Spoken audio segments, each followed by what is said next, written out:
Welcome to the Inspired Business Leaders Podcast, brought to you by Inspire Wealth, bringing you interviews with top business professionals, empowering you to understand our current business climate and the successes and struggles other business professionals have overcome.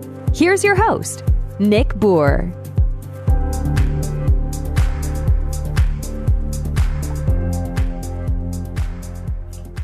Hello, and welcome to the Inspired Business Leaders Podcast. This is your host, Nick Bour, and today we have on with us John Papaloni, who is going to give us his perspective on how he has been able to set himself apart as not only a realtor, but also as a real estate investor for his clients and being able to help them through real estate investing as well as being a realtor.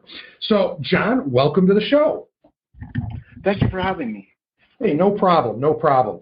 So, John, let's talk a little bit about, tell me, to begin with, tell me a little bit about yourself and how long you've been in the real estate or in the investment world, and what are some of your successes and struggles looked like in the past few years with COVID, and how have you grown through that? Let's just start with a little bit about you. All right, that's simple. I started into the real estate business about 7 years ago as an agent. Now, I've been around real estate my whole life because my parents were landlords. So I've been subjected to the business long before I became an agent. And with that being said, when I got into it, what I expected and what was reality were not the same thing.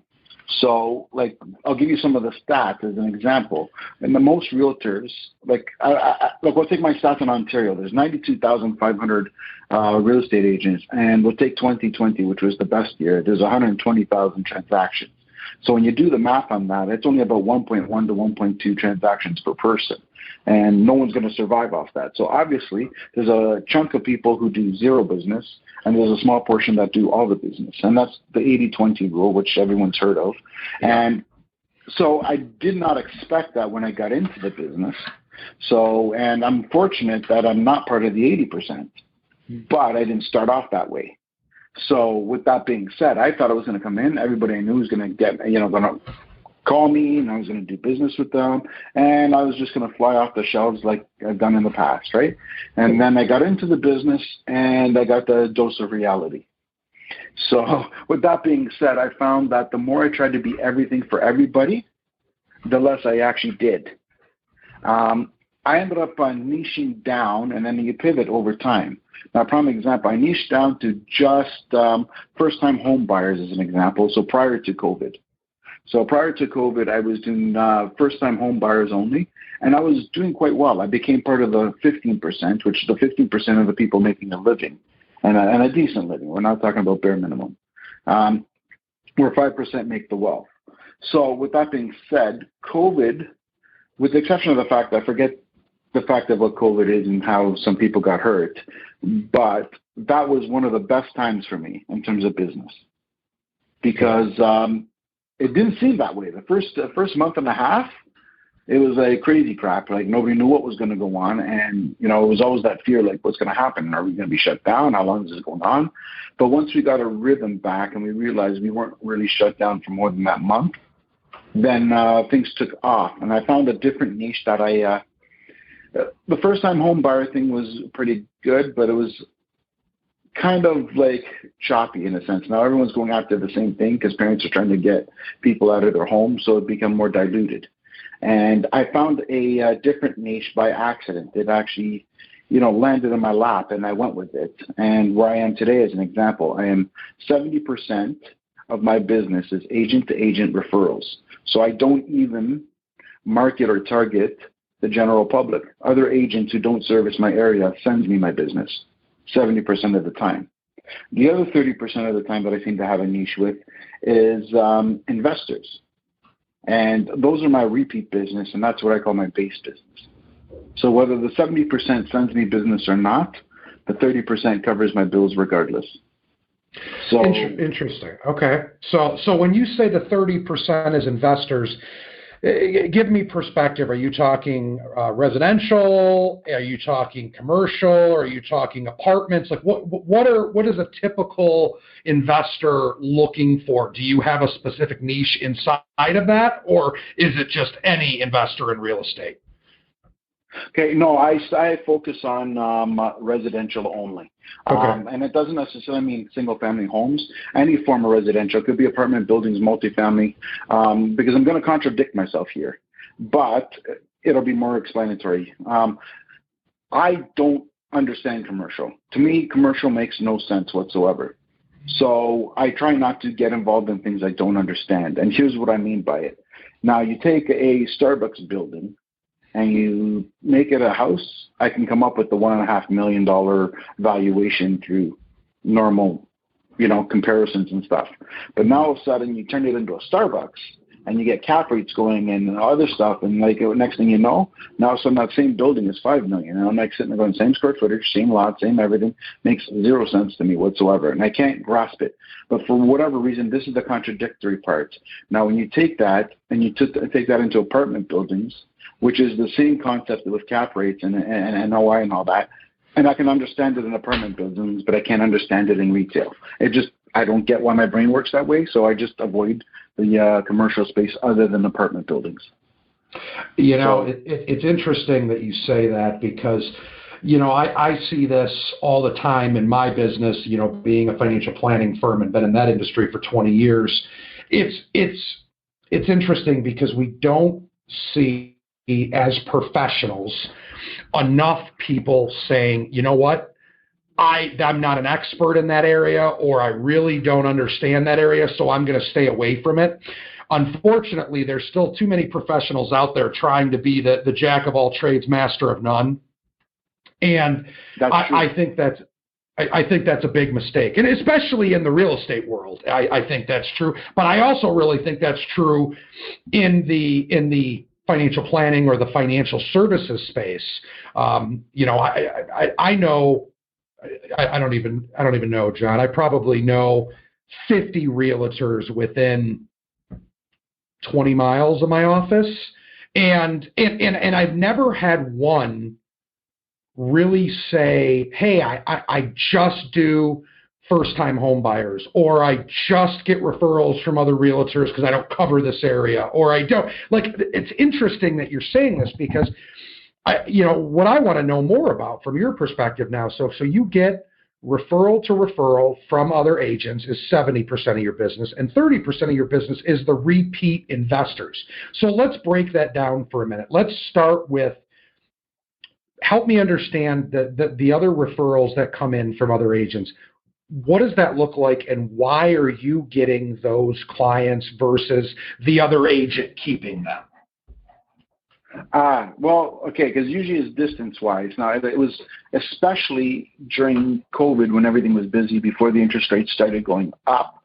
What ended up happening is I'm getting it from other top producers, and I built relationships with them, which I think is the key to every single business, because you get most of your business by building relationships. And I think the gravy comes from people you don't know because you get few of them.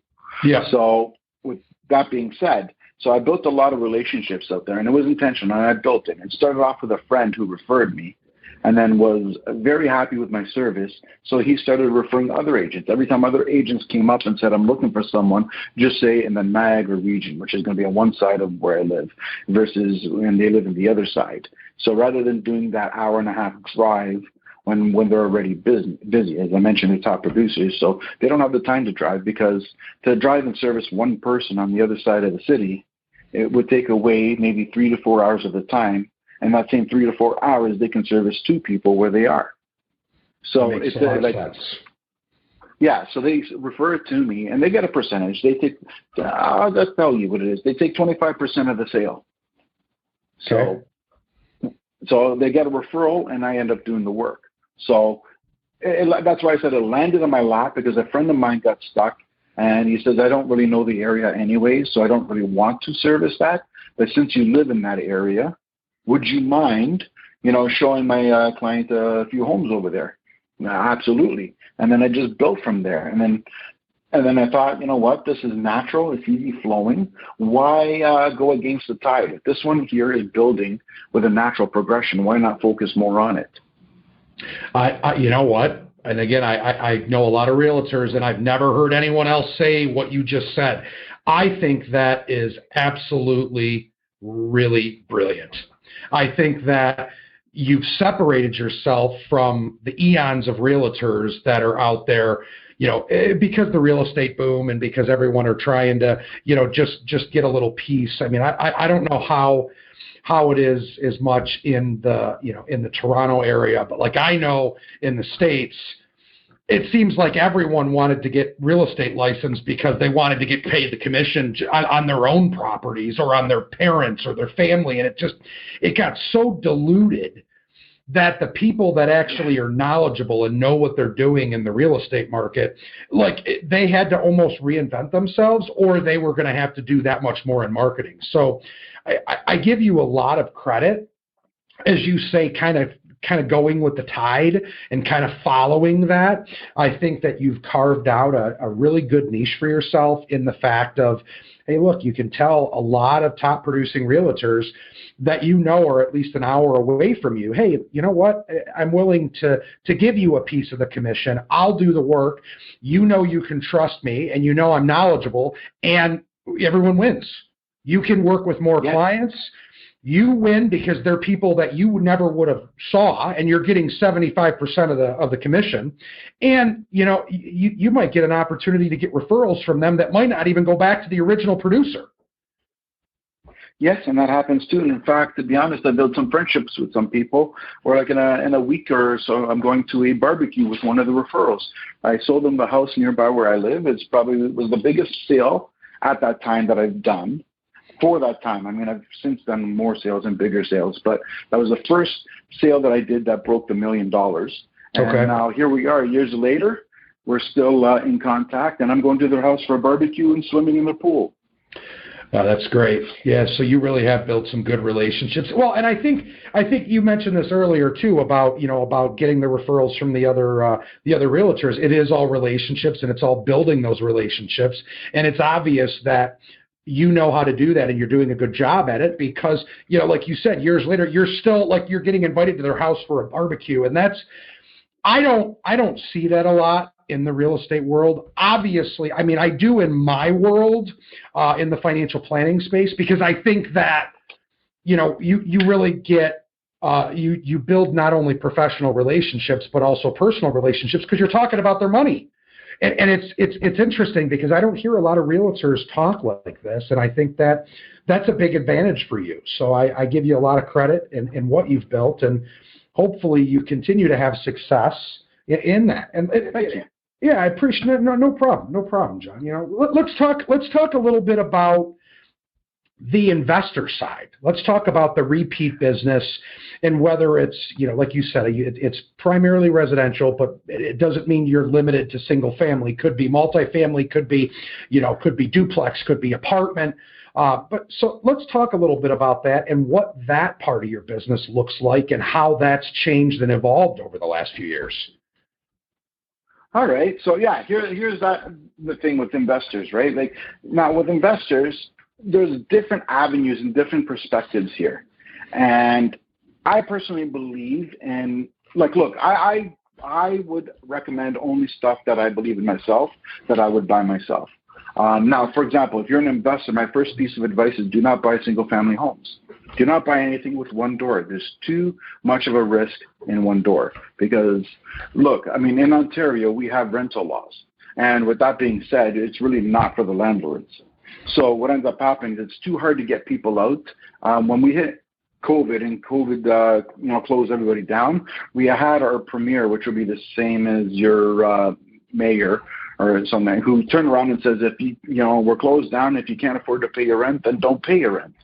And, when you give that kind of message, now the intent was if you have to miss a couple months, we'll be open again. And when we're open, you can catch up. But that's not what he said. And that's not what the renters took. So what ended up happening was now there's a small percentage of people that did that.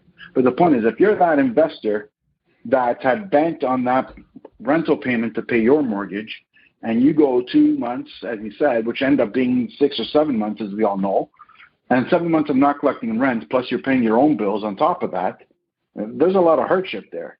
Yeah. So you're relying on one door, you're setting yourself up for possible disaster. So I don't believe in single-family homes. I don't believe in condos with maintenance fees as an investor.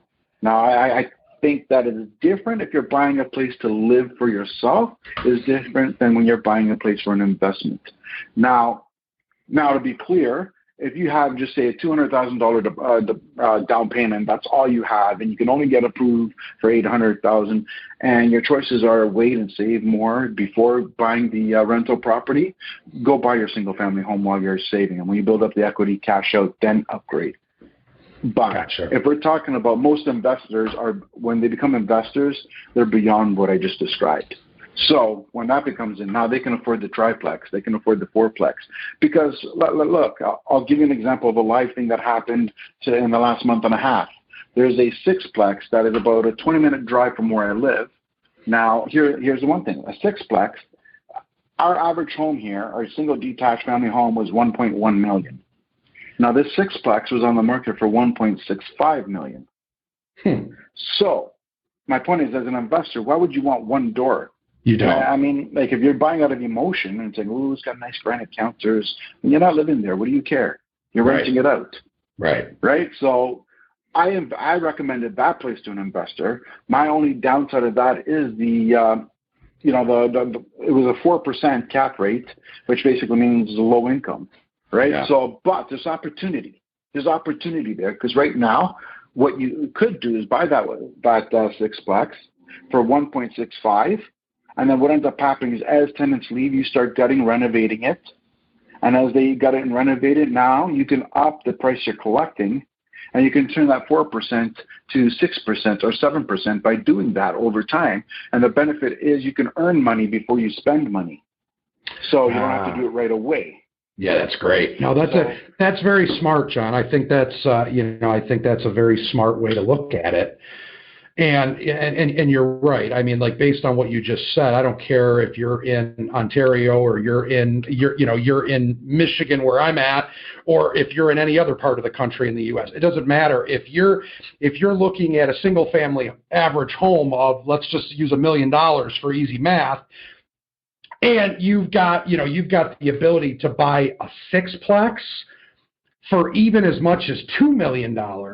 Why would you buy the single family home when, depending on what the rent cash looked like, what the rent flow would look like? I mean, I got to imagine you could flow a lot more in the sixplex than you could in a single family. And I can give you the math on that. I'll give you an example. Okay. Right? Now we'll look at this. A single family home here that I said at the $1 million, well, rents for about $3,600. Right? Okay. And now which somebody says, okay, that's not so bad. That's 3.6%. But I just finished telling you that the sixplex is 4%. So you would have gotten $4,000 out of that million. But we just said it's 1.65.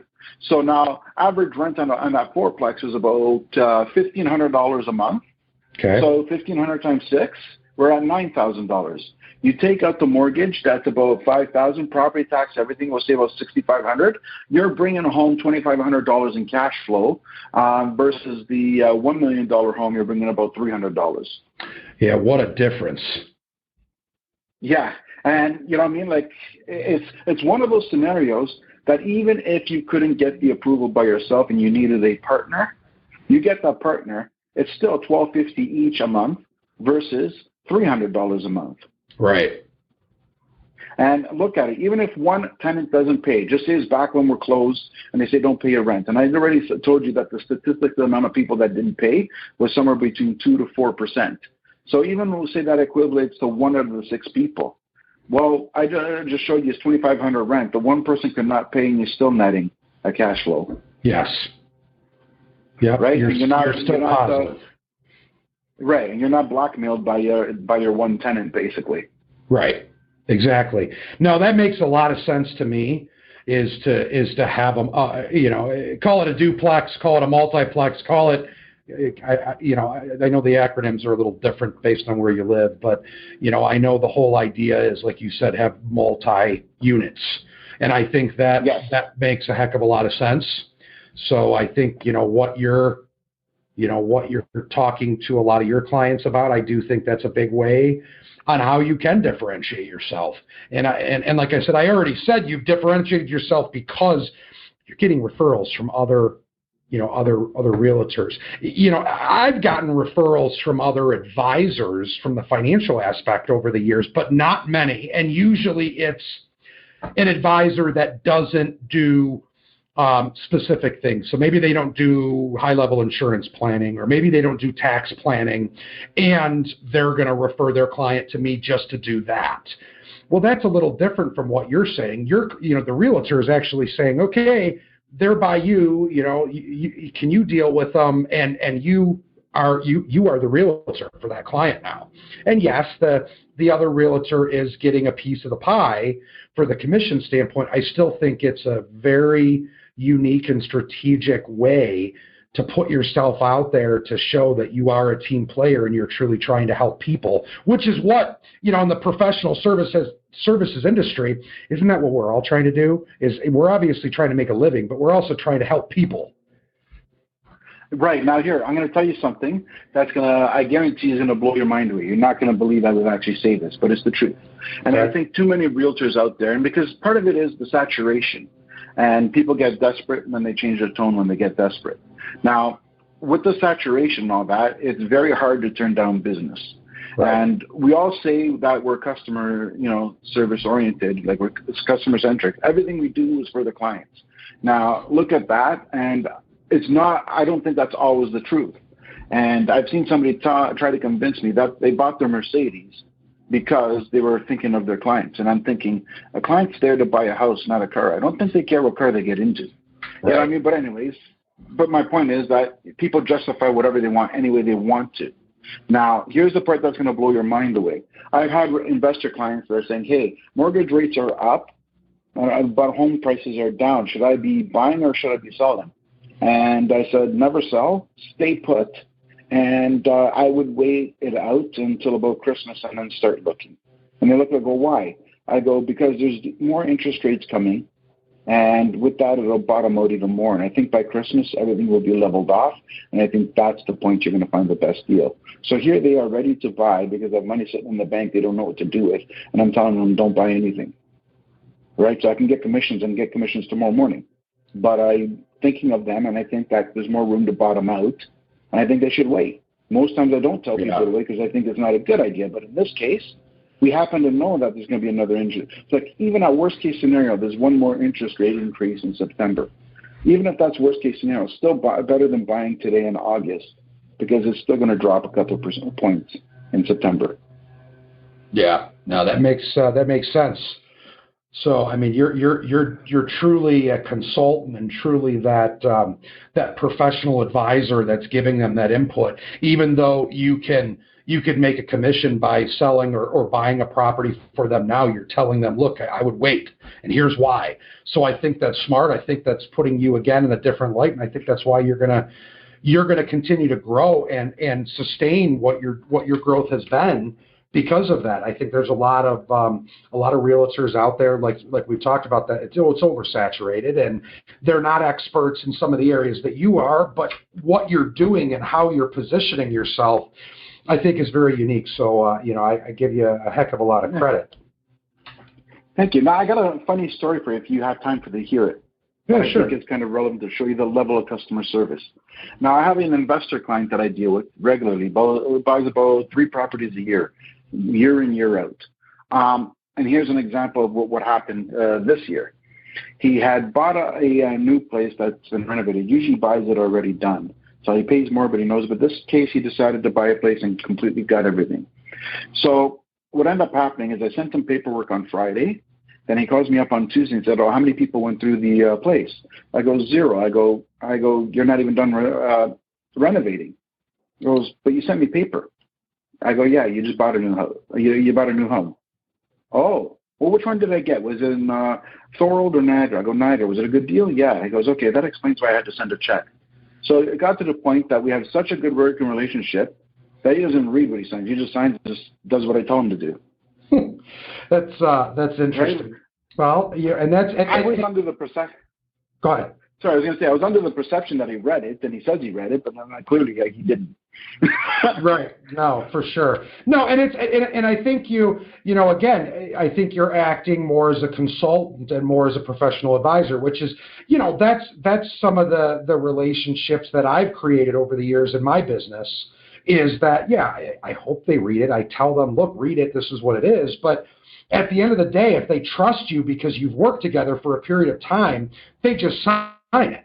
So it's interesting that, again, I don't hear of many realtors that are at that point with their clients. So again, I think you've done a great job by the relationships you've built and what you've done for your clients over the years.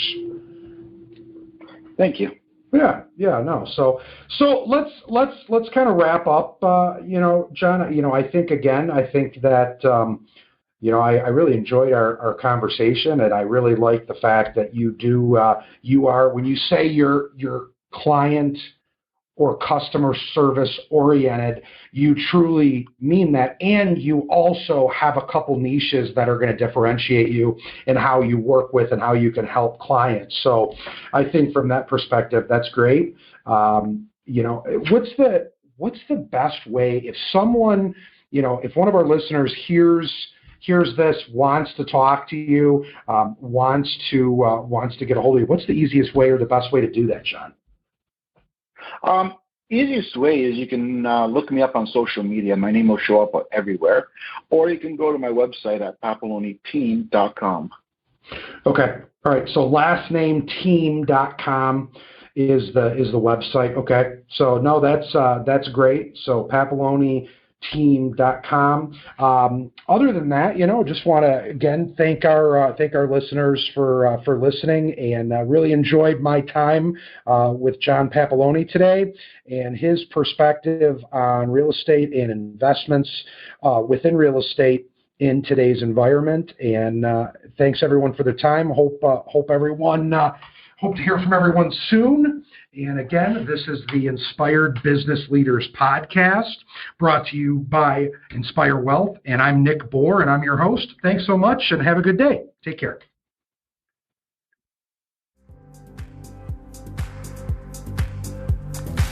Thank you for listening to the Inspired Business Leaders Podcast, brought to you by Inspire Wealth.